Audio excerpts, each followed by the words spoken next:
3, 2, 1, action. Everyone knows that the real estate market typically increases at a slight incline over many years, or decreases at a slight decline over many years, and unless it's 2008, it doesn't just drop off a cliff. What most clients are not aware of is just how strong the month-to-month seasonal trends are in the Portland real estate market.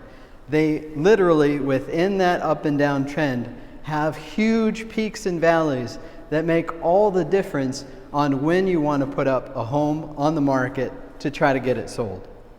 Believe it or not, inventory can literally be 10 to 20 times higher one month versus the next, and the buyer count, the amount of buyers that are actively searching and ready to buy in the market, can be a 10 to 20 times different number, a multiplier, depending on what month your home is on the market. Now, I know that not everybody gets to choose when they move. They might have a job offer that they can't refuse and they've got to go right away.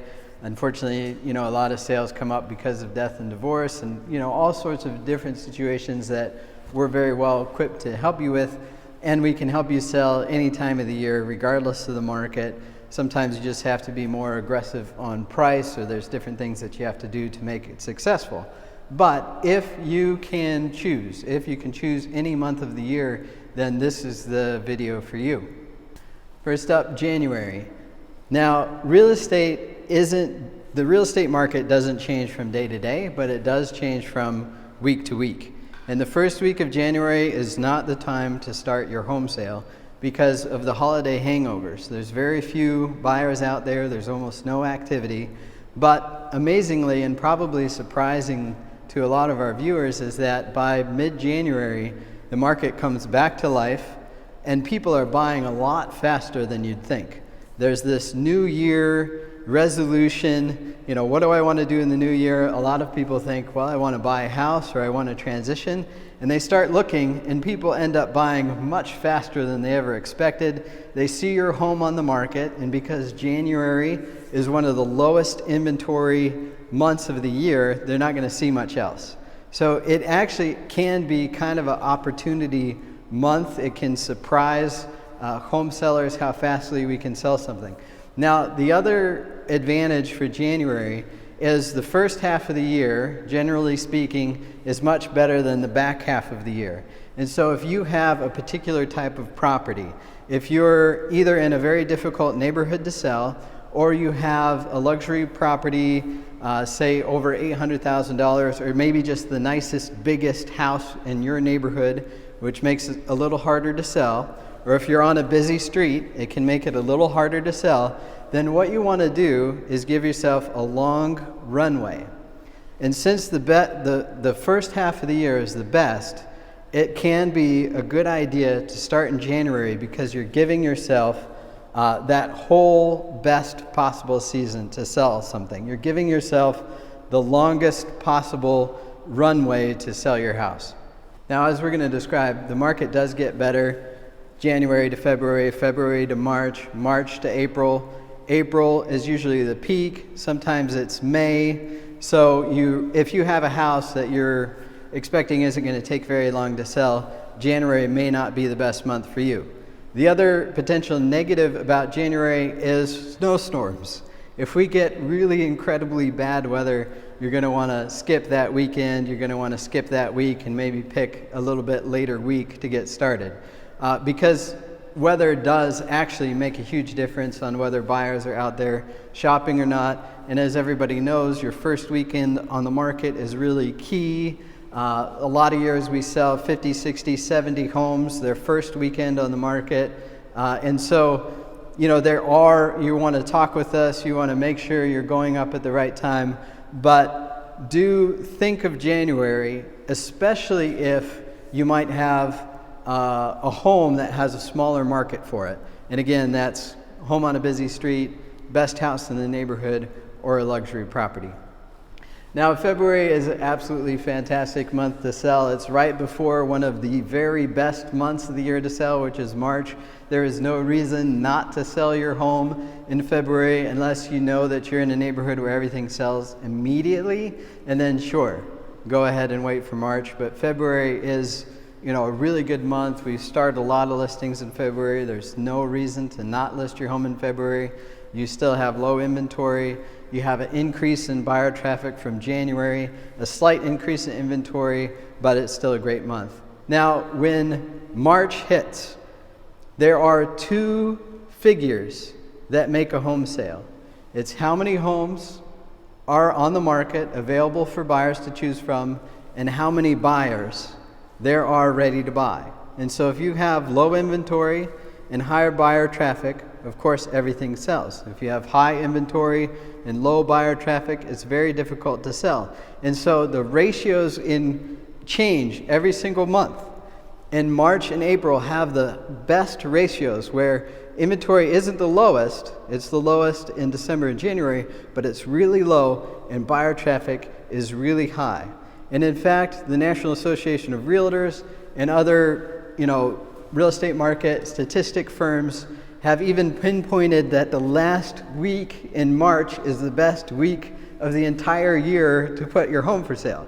Now, don't get that specific because, that can change year to year. It could be, the second week of March, it could be the second week of April, but that's actually the prime window is mid-March to mid-April. Right in there is the sweet spot every year.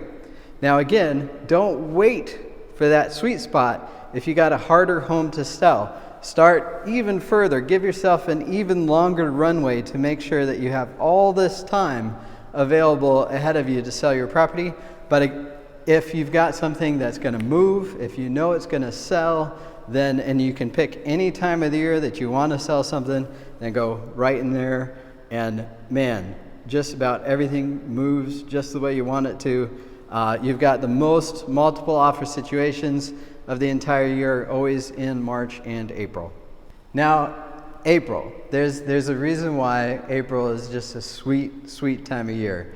So in April, the gardens in Portland are blooming. Everything is gorgeous and beautiful. Buyers are struck with awe at everything they're seeing. The weather is almost perfect, completely moderate, and it's just a fantastic month to sell your property. There's no reason not to sell in April. April is a green light month. Just if you have something you want to sell, sell it. Now May is a little dangerous when the market is cooling. And it has no danger whatsoever when the market is good across the board and homes across the board are appreciating. And just to give you an idea right now, and it could change whenever you're watching this video, but right now the higher end properties in Portland, the top 25% segment, are all dropping. And so you would have wanted to list your property already. The bottom 25% is all increasing, and the middle is flat. And so if you're in that top 25%, you would have wanted to list your home before May, because in May, inventory increases. Buyer traffic stays about the same as it was in April. So if you've got a slow year, or if you've got a slow segment that you're in, then you think May would be fantastic because it's still spring, the weather's still great, but it might not be what you thought it was. Now, June, in a cooling market like ours, is going to be bad for the top 25%. It's going to even be bad for a lot of the mid-range homes because in June, inventory absolutely explodes. You have inventory everywhere. Sure, you still have high buyer traffic, but inventory, you're going to see hundreds and hundreds of homes for sale within a few miles of your property. There's choices everywhere. It's not, the worst time to sell. It's still within that first 6 months of the year, but if you can start before June, do it. Now, I know a lot of people wait till June because they want to get their kids out of school. They want to, move and transition during the summer months. But I'd still encourage you, if that's your situation, to consider May. The average time to close a property is 40 days. So even if you put your home up for sale before the kids are out of school, typically speaking, you're going to be out, you're still going to be in the property until school gets out. And also in our industry, you can do a 45-day close, and you can do up to 60 days rent back in the same property if the buyer will go for it. Not everybody will, but most of the time you can count on getting 2 months from the time you put your house on the market until you actually have to be out of the home. So that means you could potentially list your home in April, which is one of the best or the best month out of the year to sell something, and still not have to move until you get out of the school year. So that can be a really good option for some people. Now July. I have to be a little somber here because July in 2016. 2016 will go down as one of the hottest years in the Portland real estate market of all time. Just ridiculous, incredible if you were selling something at that time. But July in 2018, July in 2019, and July, typically speaking, again, whenever you're watching this video, if you're not in an absolutely scorching hot real estate market, then July is a bad month. So this last year, in July, across the board, home prices all dropped. It hardly mattered what segment you were selling in, unless you're in the bottom 25%, then they didn't drop. But all the rest of the segments, prices dropped across the board. Weather's not good. It's hot here. It can get really hot. People go on all sorts of vacations, so you're losing a lot of buyers. Inventory is ridiculously high. Inventory is all over the place, and all of those factors lead to price drops, reductions, angry sellers. It's a harder month, and that month is only trumped by August. Now, August is one of the hardest months of the entire year to sell a home. The only month that's harder than August, believe it or not, is December. August has the highest inventory of the entire year, and it actually has pretty low buyer traffic. And that's because Portlanders love to go on vacation in August before the next school swing. That's because August is really hot, and that's because inventory has collected since February. All the people that tried, at the beginning of the year to sell or started trying in spring or started trying in June or July, all that inventory just collects and snowballs. And then in August, you have this enormous mass of inventory. And most everyone that wanted to buy in the summer months has already purchased. And so, do yourself a favor, unless you really need to go on the market in August, or unless you live in one of the absolute hottest premier neighborhoods and streets in the whole city where you're almost guaranteed a sale, just forget August. I've even had people in some of those premier spots where they saw everything all year sell just right away, and then they waited till August to sell, and then they didn't sell right away, and that's because August is a real bear of a month. Now, September is a little better. In September, the inventory starts to decrease. There's homes that sell. There's always some homes that sell. But actually, the main reason why September is better is because sellers are giving up. If they tried all summer, they're just done. They've stopped trying. And so inventory starts decreasing. And usually it is kind of incremental where, the second week of September is better than the first, the third week is better than the second. It just kind of gets better as the month rolls. The weather actually is pretty moderate, pretty decent, so there are still a lot of people just out and about shopping. So it's not an ideal month, but it's not, the worst month of the year to sell. And then we come to October, and October surprises a lot of people because October is a pretty decent month to sell a property. Inventory has finally come down to reasonable levels. Buyer activity is still there. The weather usually is just fine. And so every year we actually sell quite a bit of property in October. It's no March or April, don't get me wrong there.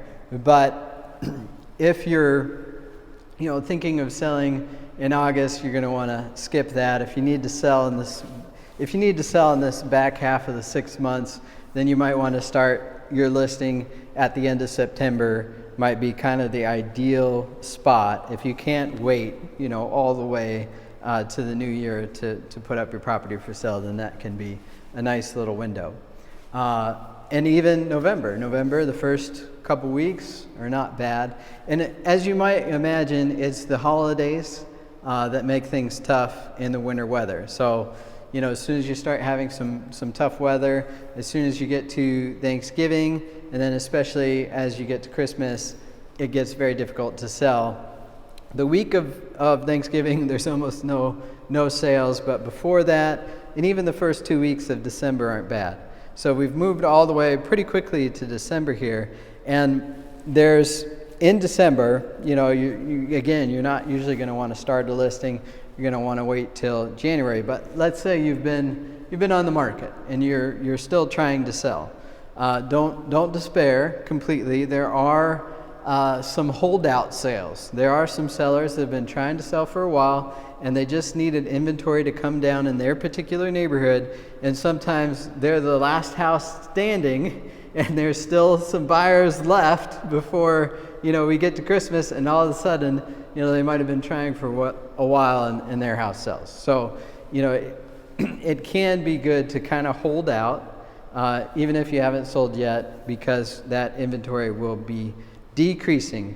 From September to October it's lower, from October to November it's lower, and then from November to December it's lower. So, and it can get very specific to your particular neighborhood. And so if the only reason why your home hasn't sold yet is because your street and the side streets and the parallel streets to you are just chock full of properties, what happens is the buyer is just waiting for one of those to drop 50K in price or 20K in price, and they're just like, not to use a bad term, but vultures. They're just waiting for the homes to die, or they're waiting for people to really just drop their price. And when there's huge amount of inventory, buyers can do that. They could just wait. And so you're sitting there waiting, at market value. You want to get market value for your property. You can't afford to, or you really don't want to drop it.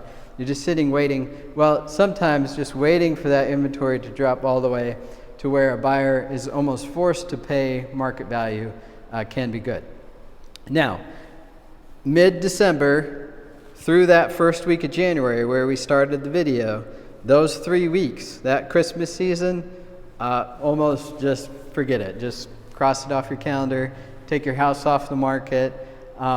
It actually can be good to take your house off the market over that time, so that when it refreshes with your multiple listing service, it comes up as a new year listing, whether it's 2020, 2021, whatever year we're talking about here. It comes up as a brand new house. It kind of erases some of that history, and there's no point at which it's better to take that break than over that new year swing. So again, don't despair. Now all of a sudden you've gone from the worst overall period, the back 6 months, and now you're just about to enter the best the best 6 month period. So, again, the market's going to be doing this, or the market's going to be doing, it's going to be doing that. It's going to be going up or down on these huge, long trends, unless there's a crash, But you can really play it smart. You can really sell your home at the best time of year. If you talk with your agent, your agent that knows your area, and we have stats on, down to the street level, down to the house level, throughout the entire metro. If you are just talking with them, making the very best decision for your neighborhood, your house, then it drastically increases your chance to sell at market price or even higher. So that's it. That's the month by month analysis of when is the best time to sell your house in the Portland real estate market. And if you're at all considering, even if you're a year or two out, I would actually love to come to your house, myself, come give you advice on how to get it ready, what to do with your life circumstances, plan when it would be the best possible time to put your house on the market. And just so you know, we are, our commission rates are a little below average, but we pay more to market your home so it shows up at the top of the top real estate websites. We get more views, we get more visitors to your property, and then ultimately we get more offers. So regardless of that time of year that we're selling in, we're going to be outperforming our competition. So even in August, even in the worst month of the year, we could sell properties maybe where other realty companies are not selling. So I'd love to meet with you. I would love to see your home, and we're going to come to you. No pressure, no hassle consultation. We actually just want to see if we can help you succeed, see if we'd be good partners together. So don't be shy, don't hesitate, give us a call, and we'll come to you.